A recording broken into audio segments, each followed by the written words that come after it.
I think technology is important because, well, for communication, it's probably one of the most important reasons for people to be able to communicate. Well, I think technology is important because we live in an ever-changing world and they're always coming up with new research and new things like that. So especially for school, you're able to access the latest information over the internet and really use that to enrich your learning. My hopes is that everything doesn't revolve around technology and that kids can learn the same way we did. Undoubtedly, I would say the internet is the most important technology. It provides such a vast expanse of information and connectivity to people around the globe. Social media has changed the landscape of many different industries, particularly politics and government. Social media can be used to connect people from long distances, educate people, share life experiences with each other, and support people in need, such as during the Hurricane Harvey as well as during the Haiti earthquake of 2012.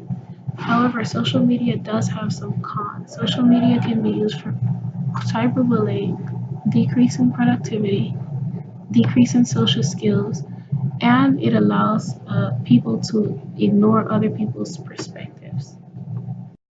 Social media allows people to communicate, but also allows people to only pay attention to the opinions that they want to pay attention to. One sector that has been greatly affected by social media has been politics. This has happened through the use of targeted campaigns. Because of targeted campaigns now, politicians do not have to go knocking on people's door. They can just send social media ads en masse to directly target the people they want to.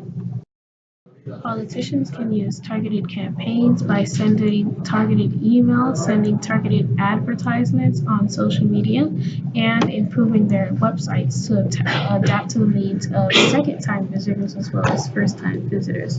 This allows a personalized experience and makes it easier for them to reach voters.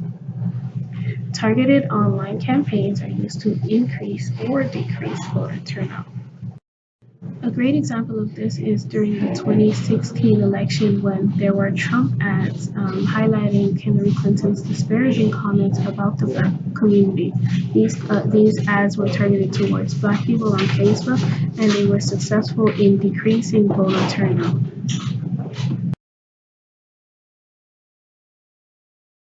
While targeted campaigns are not inherently wrong, they do raise up some serious issues. In 2015, Facebook traced payments and found that $100,000 of advertisement were traced back to Russians. While there is no conclusive evidence that either of the two parties were involved, it does raise questions about how much responsibility Facebook and other social media platforms should have to ensure that their information is factual and accurate. Technology also increases civic engagement. People have used social media to silence and amplify political voice to civically engage. Social media has been used to mobilize the masses to protest and push different ideologies. In the United States, we are used to this because several movements have been organized through social media, particularly the Women's March, Black Lives Matter March, and most recently the school walkout for gun control. This particularly hits close to home in Florida because we had a gun shootout at a school, and afterwards 2,000 schools walked out on the Columbine anniversary. So social media can be very important in that aspect.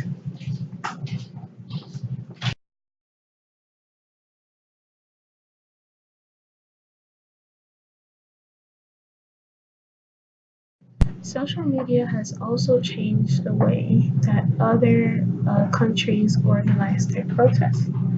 It's not just the United States. In the Philippines, for example, the people tried to get rid of their presidents. Then loyalists in Congress voted to disregard certain damaging evidence about the president during his impeachment trial.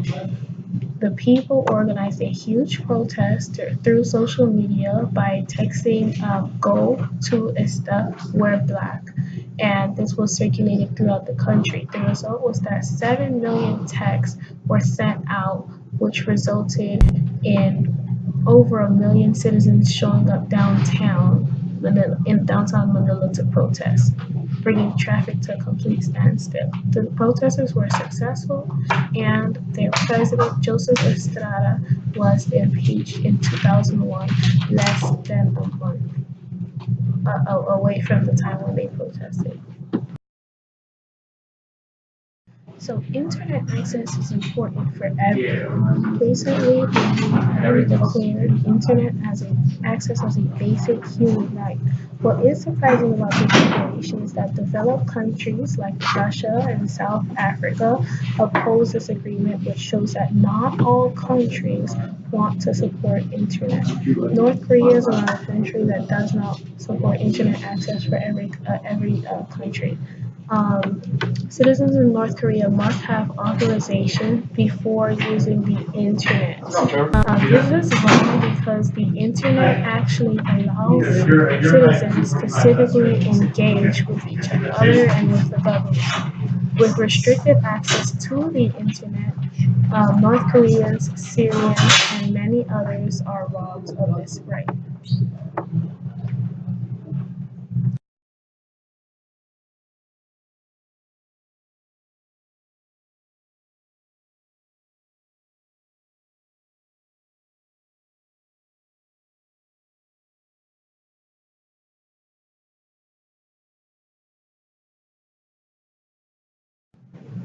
There are many ethical principles that show that internet access should be for everyone.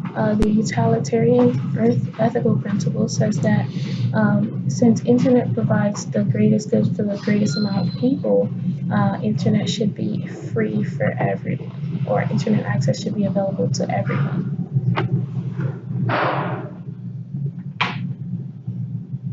The the justice principle states that it would be fair and equal to provide internet access to everyone across the globe.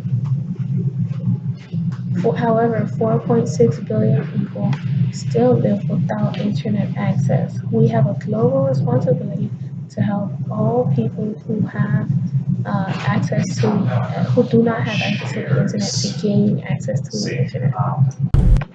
To do this, we can use social media to raise awareness and donate to charities and companies that support internet access for everyone, such as Everyone On and A Human Right. Everyone On is trying to get one laptop or